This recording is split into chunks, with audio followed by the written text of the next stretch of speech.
Ajin tak buku tak. Yang kata tu bawa. Oh, tak bawa. Tak boleh itu. Kita kita sambung. Okey. Jadi Assalamualaikum warahmatullahi wabarakatuh kepada semua para hadirin dan muslimin dan muslimat ikhwan jalan aribillah kita. Jadi kita sebagaimana biasa selepas majlis tawajuh kita buat tazkirah seringkas dalam 30 minit lah. Jadi auzubillahi minasyaitonir rajim. Bismillahirrahmanirrahim. Alhamdulillah rabbil alamin. Assalatu wassalamu ala asyrafil anbiya'i wal mursalin wa ala alihi wa sahbihi ajma'in. Rabbi shrah li sadri wa yassir li amri wahlul 'uqdatam min lisani yafqahu qawli. Allahumma afta'alaina hikmataka wa anshur alaina min khazaini rahmatika ya arhamar rahimin. Wa sallallahu ala sayyidina Muhammadin wa ala alihi wa sahbihi wa sallam. Alhamdulillahi rabbil alamin. Amma ba'du. Jadi penekanan utama untuk majlis tazkirah ni saya buat refreshment sikit lah.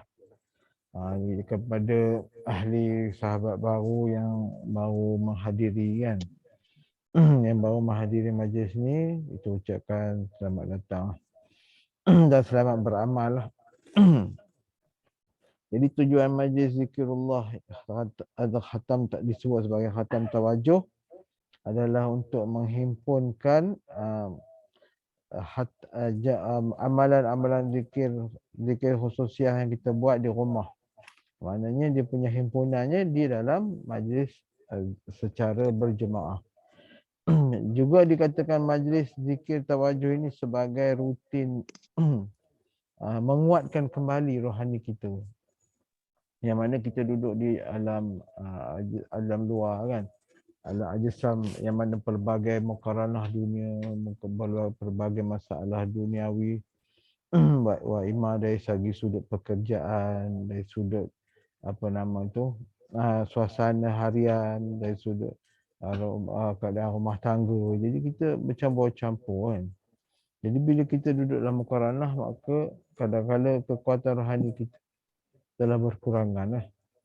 Di samping kita dapat beramal dengan zikir khususiah, kadang-kadang cuma dia ada pelbagai daya tarik. Tengah beramal tu rasa mengantuk lah, rasa malas lah. Jadi bagi yang baru ni, pada saya punya pengalaman sendiri kan, bila kata datang malas apa semua tu, kita ignore lah. Kita terus buat. Tak kira lah kita buat tu, kita akan kata mungkin alah aku buat bukan khusyuk sangat. Jangan kisah tu. Kita yang penting Allah nak melihat kita punya kekuatan iltizam tu tadi. Semangat kita kan. Bab dapat khusyuk atau dapat waridat, dapat kekuatan tu, itu bukan urusan kita kan. Jadi apa saja nikmat batin yang kita hendak, kita kena mulai dengan ikhtiar. Maknanya kita memilih. Ikhtiar tu memilih. Sama ada kita dapat dua pilihan. Nak buat atau nak buat. Jadi kita boleh pilih. Kita ikhtiar tu kita pilih nak buat. Tapi janganlah buat tu aku kata Syah, aku bukan khusyuk kan, bukan ni sangat kan. Kita tak peduli yang tu. Kita buat je. Lama-lama akan sampai waktunya juga kekuatan tu rohani kita punya kelazatan dari sudut yang kita kata al-zakawiyah al-waridah, dia akan sampai.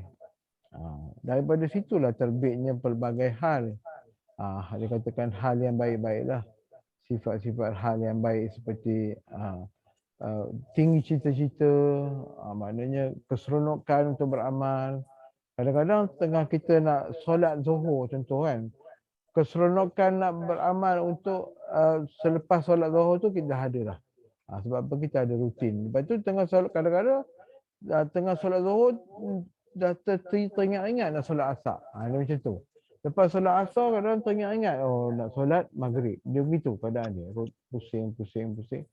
Jadi bila kita duduk dalam keadaan sedemikian, maka disebutlah sebagai zikratul al-daimun kan. Zikir Allah kita tu sentiasa berpusing 5 waktu. Daripada antara contoh kita solat subuh, antara solat subuh ke zuhur kita ada pengisian. Yang mana yang kita buat ni lah. Zikirullah kita berjalan tengah bekerja, tengah buat kerja pejabat, tengah kata orang tu perniagaannya kan. Pengurusan kerja harian, suri rumah dengan suri rumahnya kan. Kerja pentadbirannya dia datang. Walaupun dalam keadaan sibuk bagaimanapun, kadang-kadang terputus juga ingatan zikrullah, kita akan sambung. Kita jangan expect kita nak jadi seperti malaikat kan. Ketaatan tu sentiasa ada, tidak ada kelalaian. Berbeza kita dengan malaikat. Kita di antara dua bentuk keadaan antara syaitan dan malaikat. Manusia di tengah-tengah. Kadang-kadang kita boleh berubah menjadi sifat kemalaikatan. Bila kita baik, bila kita lazat beribadah kan. Sentiasa rindukan Tuhan, sentiasa rasa sujud kepada Allah. Itu sifat kemalaikatan lah. Tapi bila kita balik pada sifat syaitan, kita cepat menerima hasutan keburukan kan. Kadang-kadang kita ada masalah, kita cepat putus asa dengan Allah, kurang pengharapan kepada Allah kan. Kita merasakan Allah Ta'ala tu zalim, kita merasakan pelbagai bentuk kita rasa kehampaan kepada Allah. Tak boleh macam itulah. Sebab tasawuf ni membina kelazatan hati, hubungan hati dengan Allah tanpa putus. Itu dia katakan jalan Arabillah ni, jalan Al-Naqsyabandi tu sentiasa yang kalimah yang sentiasa terukir, ingatan yang sentiasa terukir di qalbi. Jadi begitulah bentuknya. Jadi mata pelajaran zikrullah ada banyaklah. Siapa yang dapat ditarjihkan dengan mata pelajaran zikrullah yang lain, kemudian dapat bersuluk kan. Semua tu jalan-jalan mentakarubkan hati, mensucikan hati, mendekatkan hati kepada Allah. Dalam soal tu berbagai bentuk zikrullah lah. Zikir latifatul qalbinya, zikir lataif al-akhfanya, semua bertujuan tu mata pelajaran tu untuk mendidik hati kan. Kita pun kalau kita beli motor pun kita tak tengok satu jenis kan. Macam-macam jenis, Yamaha, Honda, skuter apa nama tu. Enduro lah. Jadi kenafsuan manusia tu Allah tahu pelbagai bentuk kan. Jadi macam tu juga zikirullah ni. Lepas satu step ada satu stage lagi. Dia nak mendekatkan hati tu. Kelazatan dalam segi hal di dalam bentuk-bentuk zikir tu lain-lain. Bagi yang itu kita mengkaji, mendalami kan. Memperincikan jalan-jalan zikirullah tu. Kalau makan pun kalau kita pelbagai kan, menu westernnya, menu patani kan, kuih muihnya. Jadi apatah lagi dalam bentuk ibadah. Disebut sebagai rezeki maknawi kan. Cuma bagi orang awam yang ambil agama sebagai satu dalam bentuk satu manhaj saja, manhaj fiqh saja, dia rugi lah. Bukan kita menolak fiqh. Bagaimana ibadahnya, bagaimana hukum hakam, batal, haram, harus semua kan. Itu kita tak masalah, kita belajar. Cuma jangan pinggirkan jalan Arabillah, jalan tasawuf. Atau orang sebut al-irfan, ilmu al-irfan. Ilmu yang sabit pada mensucikan hati kan. Memperbaiki hati, mengheningkan hati dengan sifat-sifat mahmudah, membuang sifat-sifat mazmumah. Kadang-kadang kita ke dalam beribadah pun kita banyak ambil sifat mazmumah kan. Contoh mudah, kalau kita pergi masjid, kita jumpa orang yang tepi-tepi jalan tu lepak main gitar tu, kita mula rasa orang tu hina kan. Aku apalah budak-budak ni kan, jadi teruk gitu. Jadi kita dalam nak mendekatkan hati dengan Allah, sebenarnya kita telah mengotorkan balik dengan sifat mazmumah. Jadi dalam konteks itulah kita mempelajari supaya kita menilik aku ni kan macam mana, aku ni macam mana. Dikatakan ilmu tasawuf ni lebih pada menilik aib hati, bukan menilik aib orang. Kalau ilmu fiqh ni kadang-kadang orang yang dah lazim dengan sifat-sifat yang begitu, dia banyak menilik aib orang. Orang tu teruk, orang tu tengok orang ni. Ni apalah kan. Dia menilik aib orang. Tapi tasawuf tak. Dia menilik aib diri. Dia cari jalan macam mana nak memperbaiki hati macam mana dalam pesanan-pesanan Ihya Ulumuddin kan. Kalau siapa hanya baca syarah-syarah kitab Imam Ghazali tu kan banyak menekankan tentang bagaimana contoh satu kalam yang dia kata, kamu nak melihat kekurangan diri kamu, dia kata, kamu lihatlah kata-kata musuh kamu. Jangan kamu melihat kata-kata sahabat kamu, sahabat kita, hang ni bagus lah, hang ni body kan. Nak tengok kelemahan diri, kamu tengok aib, tengok kata-kata yang dikeluarkan oleh musuh. Yang sentiasa memperhatikan kekurangan diri kita. Kita tengok macam mana. Kan? Kita kata hang ni kedekut lah, hang ni. Musuh memang bengang kita kan. Dia tahu je jalan-jalan nak cari aib kita kan. Jadi secara tak langsung kita memperbaiki hati kita kan. Kalau kita apabila ambil ibadah, kita rasa selesa, kita rasa kita ni serba lengkap al-kamil, tak jadi.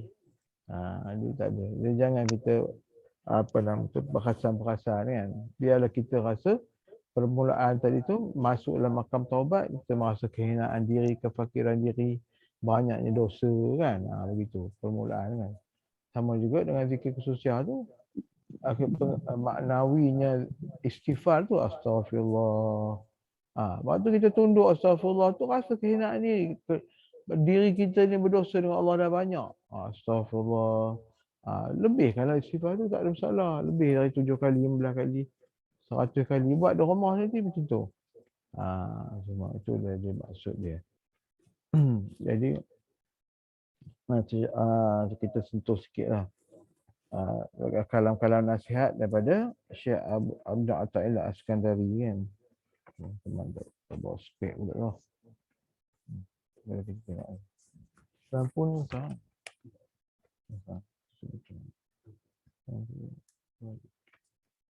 Susunya.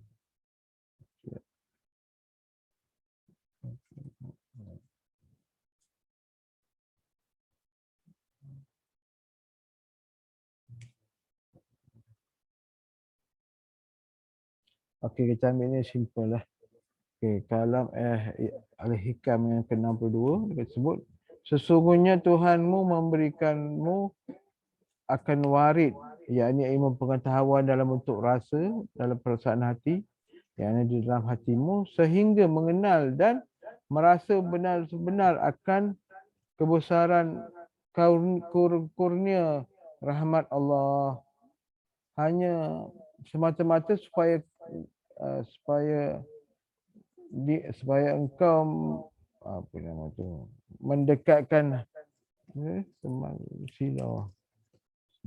mendekatkan supaya engkau mendekatkan dan masuk ke hadirat Allah. Ini asas.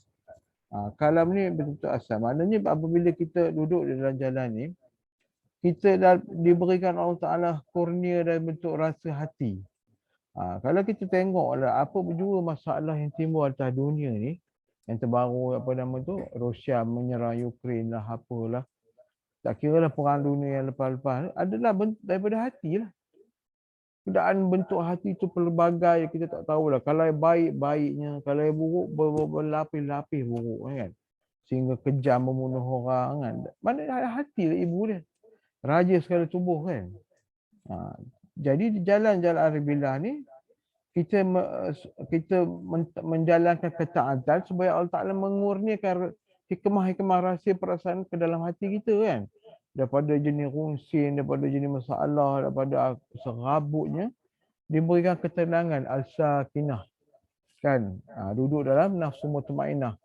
Setengah orang tak faham, nafsu mutmainnah ni bukannya kita duduk macam meditasi tu. Kita rasa tenang, relax. Itu bukan nafsu mutmainnah. Nafsu mutmainnah tu nafsu yang sentiasa getar, daripada getaran hati dia sentiasa kepada Allah Subhanahu Wa Taala.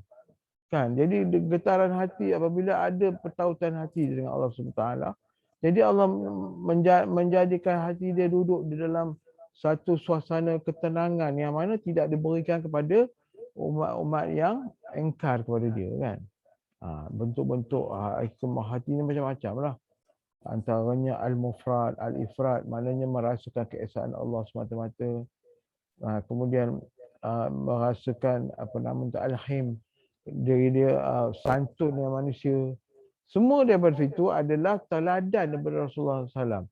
Siapa yang rajin membaca sirah Nabi Muhammad SAW, maka dia akan melihat bagaimana Allah Ta'ala menzahirkan, menyatakan warid-warid di dalam qalbi Rasulullah, dizahirkan menjadi watak, akhlak.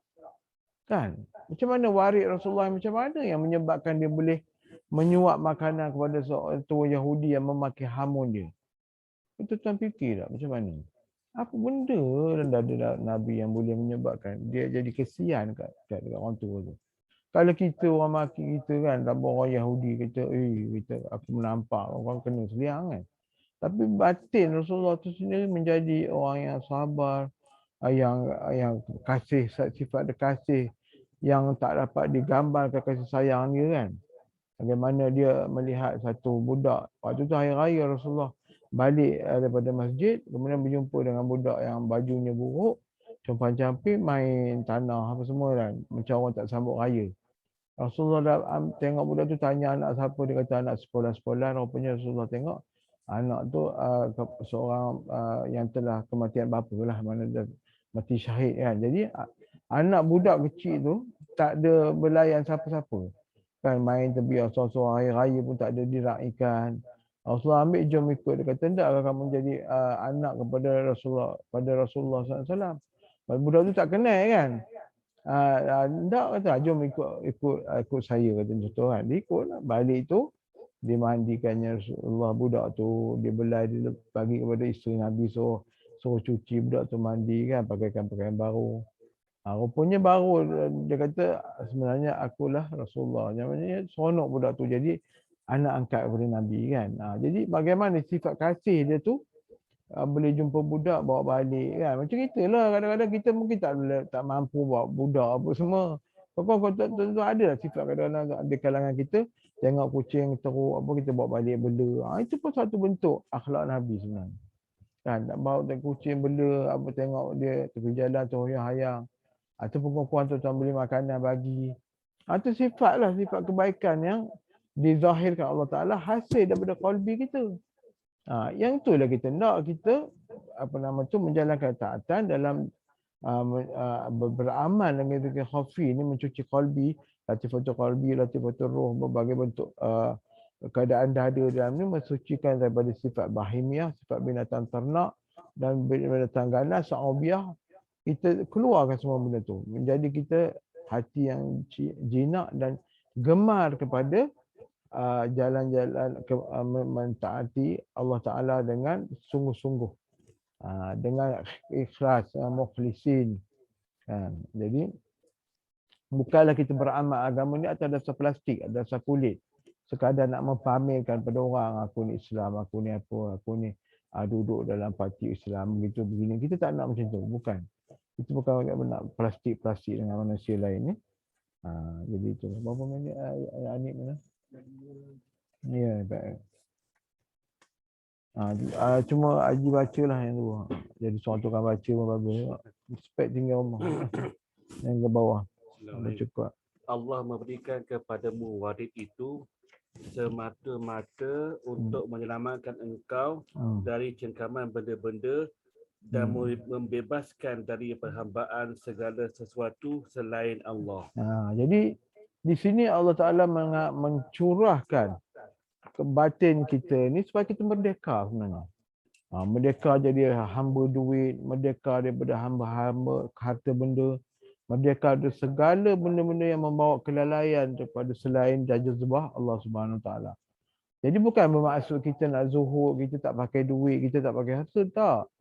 Maknanya kita menggunakan segala nikmat Allah dari segi harta benda, keuangan, anak isteri untuk membawa kita taat kepada Allah, kan? Supaya kita jauh daripada kesesatan, daripada kelalaian, membawa kepada kebenaran dan ketaatan kepada Allah Subhanahu Taala. Mengikut jalan syariat Muhammad sallallahu alaihi wasallam. Jadi kita jadi seorang yang bila bebas daripada cengkaman harta benda, cengkaman keduniaan, cengkaman mukaranah dunia, tak kira lah apa nama tu, sifat anak isteri kita yang berbagai bentuk ujian. Kita cuba bawa dengan jalan kerasulan, jalan akhlak Nabi. Kita cuba tekun untuk supaya dia orang tu terdidik.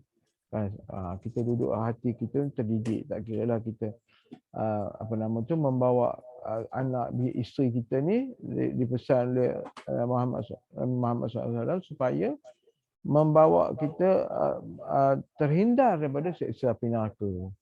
Kita usahalah jangan jalan macam mana kadang-kadang anak tak solatnya, isterinya buat hal. Jadi kita cuba sedaya upaya.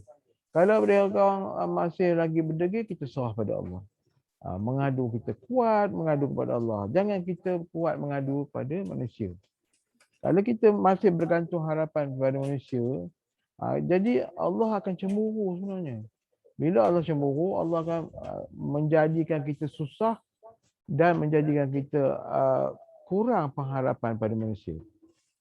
Jadi kalau kita masih lagi Allah dah susahkan kita tetap cari manusia, bermakna kita telah syirik khafi. Macam kawan teman lah, dia bukan kawan, jiran lah. Jiran dalam pesakit pusat dialisis kan. Dia dah sakit tetapi dia merungut, dia kata aku dah tahu dah aku sakit ni orang buat kata. Aku dah pergi buat Tok Kong Siam kata dekat petani ni. Teman menung lah, teman rasa dia orang Islam. Kenapa dia jumpa Tok Kong kan? Dia tak ada kat Allah, baru cakap dalam 10 minit dia mengadu kat misi. Misi kaki sakit ni ada menyucuk-nyucuk dia kata. Jadi normally ni teman fikir dalam kepala memanglah bila orang dialisis ni dia akan selalu mengalami krem. Teman pun biasa cucuk-cucuk kaki kejang. Jadi misi pun dah tengok nak tenggak kaki dia kan.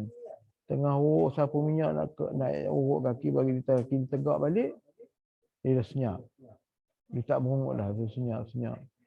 Tengok-tengok apa saya makcik diam ni kan. Makcik dah diam. Rupanya dia pergi pegang nadi, misi kata dah tak ada. Teman menung lah kan. Baru saat-saat dia kata saya pergi Tok Kong, tiba-tiba meninggal. Sudah teman mengeling kepala lah. Dia baru buat kerja syirik, dia dah balik dalam keadaan syirik ke Allah. Jadi tuan-tuan bila baca kitab kan, masing-masing tahu apabila seorang hamba mensyirikkan Allah, dia balik kepada Allah, agak-agak Allah sayang ke Allah murka. Fikir sendirilah kan. Jadi hati kita nak latih macam tu lah. Jangan sampai kita ada masalah, kita cari orang. Cari orang tu cari. Boleh dah sebagai ikhtiar. Tapi kadang-kadang hati kita tu ke mana hala dia. Kita kena kaji. Tak apalah kalau kita minta tolong tu sebagai sebab apa nama tu usaha. Tapi tak kisah yang tu kita kena kaji kat mana hati aku tersandar. Tersandar hati aku kat mana. Kaji masalah kaji. Itulah adanya jalan zikirullah tuan-tuan buat ni kan. Tak kira tuan-tuan ada masalah dekat tak kerja ke, masalah dengan masyarakat ke kan. Kesandaran hati kan, masalah kewangan ke. Itu nak kita cedek yang tu. Okay. Jadi satu lagi last sekali kot. Sebelum masuk sesi pertanyaan. Ya? 9. Ada satu lagi lah. Bismillahirrahmanirrahim. Allah memberikan kepadamu warik kurnianya supaya engkau keluar atau terlepas dari kurungan bentuk kejadian dan sifat-sifatmu ke alam luar yang berupa makrifat, mengenal kebesaran, kekuasaan dan kurniaan Tuhanmu. Okey. Tadi Allah Ta'ala mengatakan bahawa kita beri warik untuk mengeluarkan kita daripada cengkaman-cengkaman kebendaan. Lagi satu, Allah mencampakkan warik ke diri kita supaya kita keluar daripada sifat-sifat kemanusiaan. Makan banyak, kurang ajak mulut, celah lidah, mengumpat apa segala kan. Berdengki-dengki. Jadi Allah nak keluarkan kita daripada sifat mazmumah tu masuk pada sifat al-sir. Sir ketuhanan. Ma'rifah yang berupa rahsia al-ghaib, alam lahut, ghaib, alam jabarut, alam kebesaran Allah. Pada ma'rifatullah, maknanya setiap pandangan batin kita tu telah menjangkaui ke alam ketuhanan. Hatta tuan-tuan tengok bangunan, hatta tuan-tuan tengok perempuan cantik atau tuan-tuan tengok lelaki yang apa nama tu handsome ke apa ke, melihat kebesaran yang ada atas dunia itu, tuan tak akan makrifah kepada Allah. Kan, melihat kejadian penciptaan alam ini membawa kita makrifah, kenal kepada Allah SWT. Bukan sekadar tengok kan. Tengok langit Allah cipta. Itu asas. Tapi bila kita melihat kejadian, tak kira apa saja, dia rasa kebesaran Allah tu sentiasa penuh dalam dada dia. Pasal apa? Atas dasar tadi kurniaan Allah. Ma'rifatullah kan. Sebab ma'rifatullah ni kerja-kerja seni. Yang mana kadang-kadang didapati dalam bentuk ilmu laduni kan. Ilmu laduni tu Allah ilhamkan. Dicampakkan ilham. Tetapi betul-betul lah kita istiqamah kan. Janganlah buat amal kata orang nak sekadar melepaskan batuk di tangga kata orang kan, buat sambil lewa. Jadi dalam konteks murid yang untuk kata orang tu mengeraskan hati untuk taat kepada Allah, dia akan melalui sifat-sifat yang menjadikan rintangan kita kepada menuju Allah. Malahnya kan.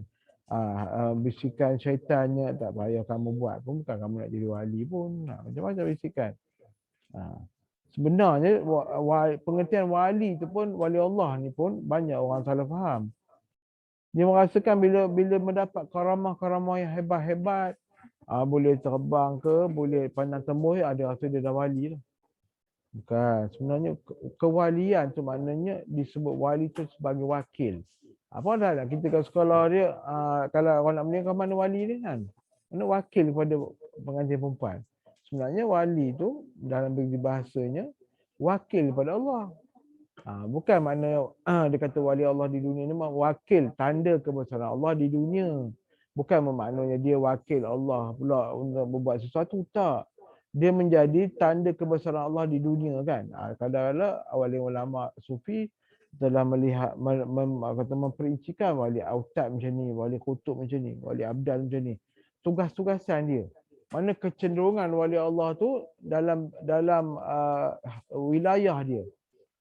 Sengaja Allah susun begitu kan, untuk melihat supaya manusia yang dah dikurniakan apa nama tu tanda-tanda kebesaran Allah tadi tersusun melihat apa nama tu diberikan karamah supaya dia menilik diri dia. Kadang-kadang wali ni tak nak dikenal oleh orang sebagai wali Allah pun.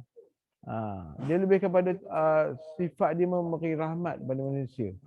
Ada dari sudut wali keilmuan dia, ada satu wali dari sudut memelihara satu tempat daripada bala Allah kan.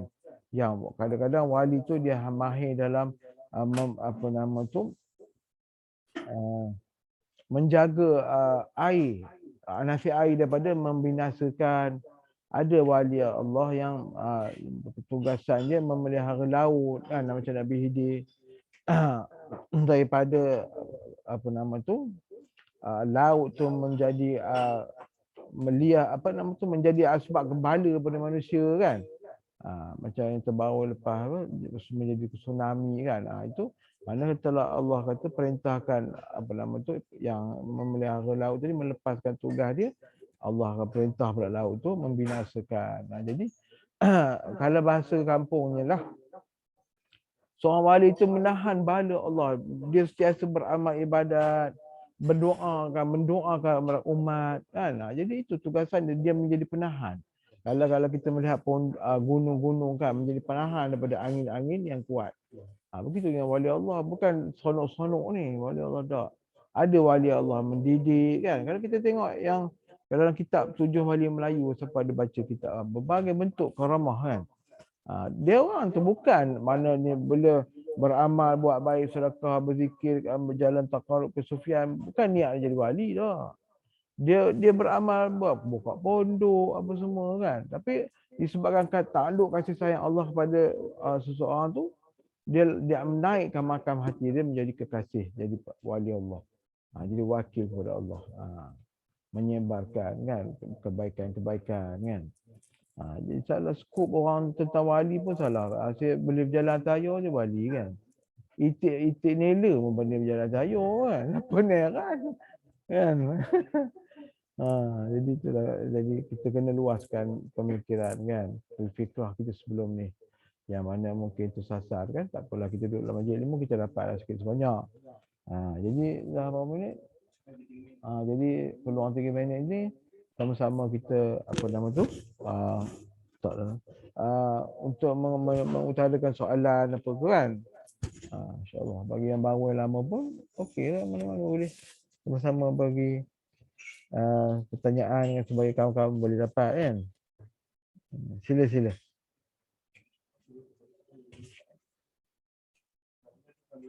Yang online Zoom pun jangan lupa ada pertanyaan sila. InsyaAllah. Ramai ya.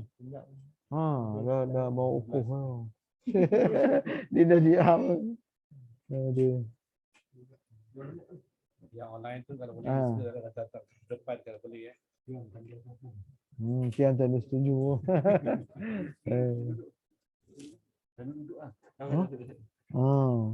Tu dah ramai petang ni. So tak ada lah. Ya, Cik Madi kita. Ya. Ya.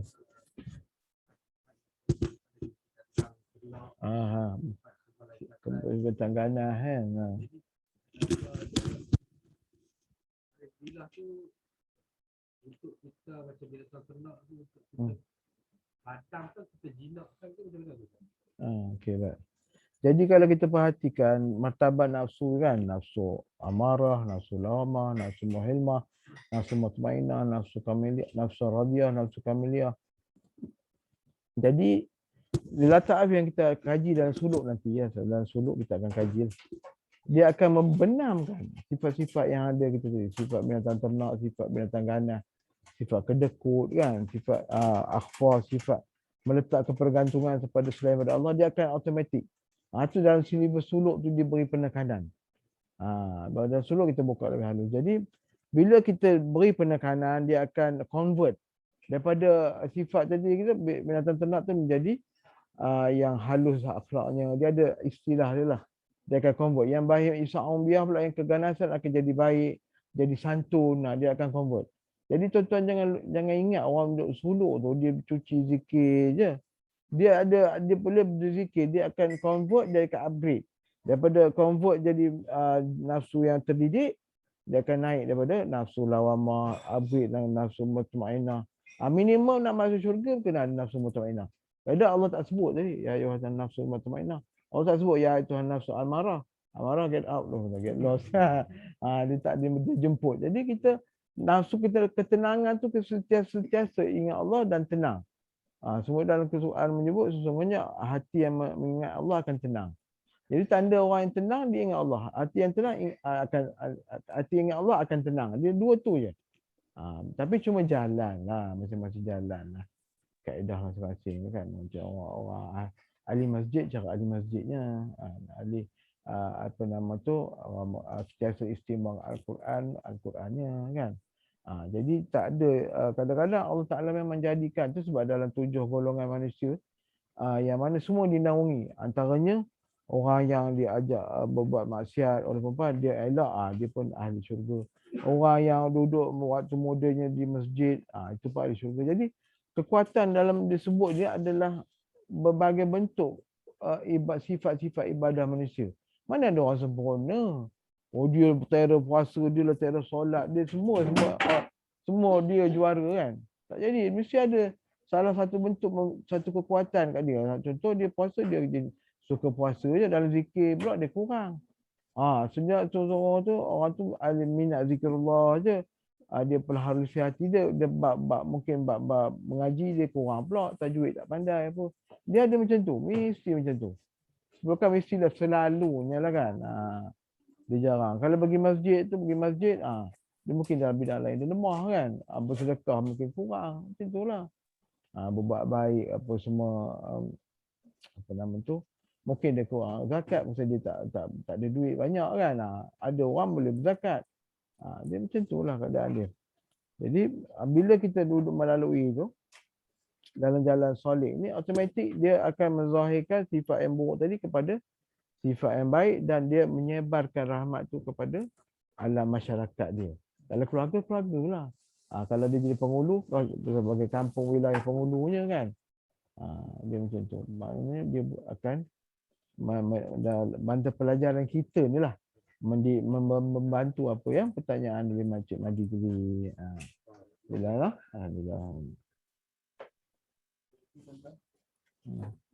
Yang Zoom tak ada apa noh, yang jauh-jauh. Dari jarak jauh. Tak ada. Kalau tak ada, kita tutup majlis ni lah. Jadi orang boleh ingat ambil gambar. Lupa ramai orang ni. Okey, jadi saya sebagai apa nama tu, kita tutup majlis ni lah dengan doa sahabat ni. Benar benar haji dah tu doa.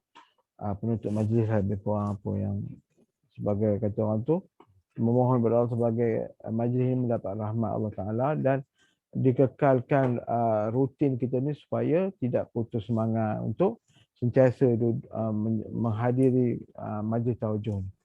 InsyaAllah kita doa sikit sebanyak. InsyaAllah.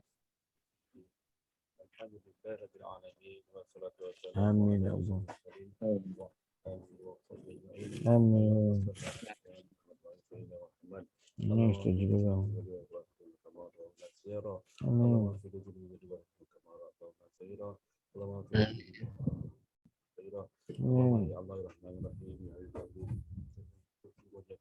Amin.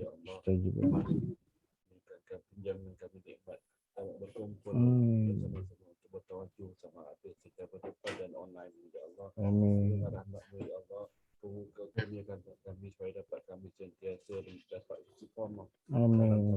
Dan juga dalam jalan tidak ini. Amin. Sepanjang hayat kami ya Allah. Astagfirullah. Kami bertemu pada ya Allah. Amin. Ya Allah, kasihkan setiap guru kami dan guru kepada guru Amin. kami. Astagfirullah. Ya Allah, yang selain ya Amin. Allah. Amin. Dan mudahkanlah kami semua ya Allah. Dan sejalan kebenaran jalan tidak ya Allah. Amin. Kepada kami ya Allah. Amin. Jauhkanlah kami daripada segala bala daripada petani dan Amin. ya Allah. Amin. Bimbing kami ya Allah dengan segala jalan kebenaran. Astagfirullah. Ya Allah. Amin. Assalamualaikum. Amin. Amin. Amin. Udah. Mana raya nak dulu.